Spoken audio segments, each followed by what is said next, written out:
তালের পিঠায় জেগে ওঠে ঐতিহ্যের স্পর্শ, মায়ের হাতের ঘ্রাণ মিশে যায় মনে, প্রতি কামড়ে ফিরে যায় শৈশবের কোণে। আসসালামু আলাইকুম প্রিয় ভাই বোনেরা। তো আরেকটি ছোট ব্লগে আপনাদের স্বাগতম। তো আজকে আমি দেখাবো আমি কিভাবে বানিয়েছিলাম তালের পিঠাটা। পুরো রেসিপিটা দেখতে থাকুন। তার আগে কিছু কথা বলে নিই। বর্ষার দিনে যখন আকাশে জমে কালো মেঘ, মন চায় একটু গরম মিষ্টি কিছু, একটুখানি সুখের স্পর্শ।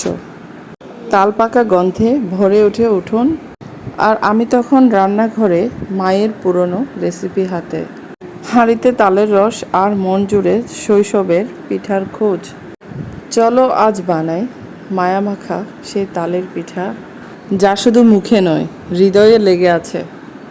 তো ছন্দ শেষে এখন বলি আমি কিভাবে বানিয়েছিলাম এই তালের পিঠা। তো সবার বানানোর স্টাইল কিন্তু সেম হয় না। আমি আমার স্টাইলটা বলি কীভাবে বানিয়েছি। প্রথমে নিতে হবে তাল, তাল থেকে বের করে নিতে হবে জুস। এরপর নিয়েছি ভেজা চালের গুঁড়ো, সাথে সামান্য সুজি। চালের গুঁড়ো এবং সুজি মাখিয়েছি তালের রস দিয়ে পরিমাণ মতো। এরপর আমি সারা রাত রেখে দিয়েছি। ঘুমানোর একটু আগে মেখেছিলাম। সকালে উঠে জাস্ট একটু ইস্ট দিয়েছি, একটা ডিম, চিনি, লবণ, চিনি স্বাদ মতো দিয়ে ভালো করে স্টির করে নিয়েছি উপকরণগুলো।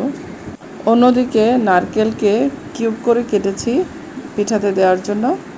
তো পিঠাটা বানিয়েছিলাম আমি রাইস কুকারে। তো রাইস কুকারে প্রথমে পানি বয়েল হতে দিয়েছি। বয়েল হয়ে যাওয়ার পরে আমি স্ট্যান্ড দিয়ে একে একে স্টিলের বাটিগুলো বসিয়ে দিয়েছি।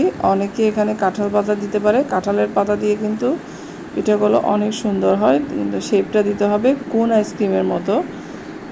তো পিঠাগুলো খেতেও কিন্তু দারুণ মজা, দেখতেও খুব সুন্দর।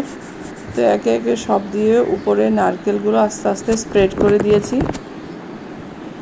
যখন এটা হয়ে গেছে, এটা একটু ফুলে আসছে, তখন একটা স্টিক দিয়ে আমি হালকা করে চেক করে দিয়েছি হয়েছে কিনা। যখন এটা 100% ডান হয়ে গেছে, তখন চুলা থেকে নামিয়ে রেখেছি। সাথে সাথে কিন্তু বাটি থেকে নেওয়া যায় না, একটু ঠান্ডা হলে পাশ দিয়ে একটা ছুরি দিয়ে আস্তে আস্তে অথবা কাঁটা চামচ দিয়ে আস্তে আস্তে এভাবে নিতে হয়। তো খুব ইজিলি উঠে যাচ্ছে ঠান্ডা হওয়ার পরে। দেখুন কত পারফেক্টলি হয়ে গেছে তালের পিঠা। খুবই সহজ বানানো, খেতেও কিন্তু দারুণ মজা। তো কেমন লেগেছে আমার ভিডিও?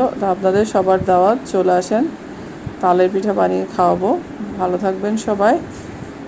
ভালো লাগলে আমার ভিডিওটা শেয়ার করে দিবেন, কেমন হয়েছে জানাবেন কমেন্ট করে।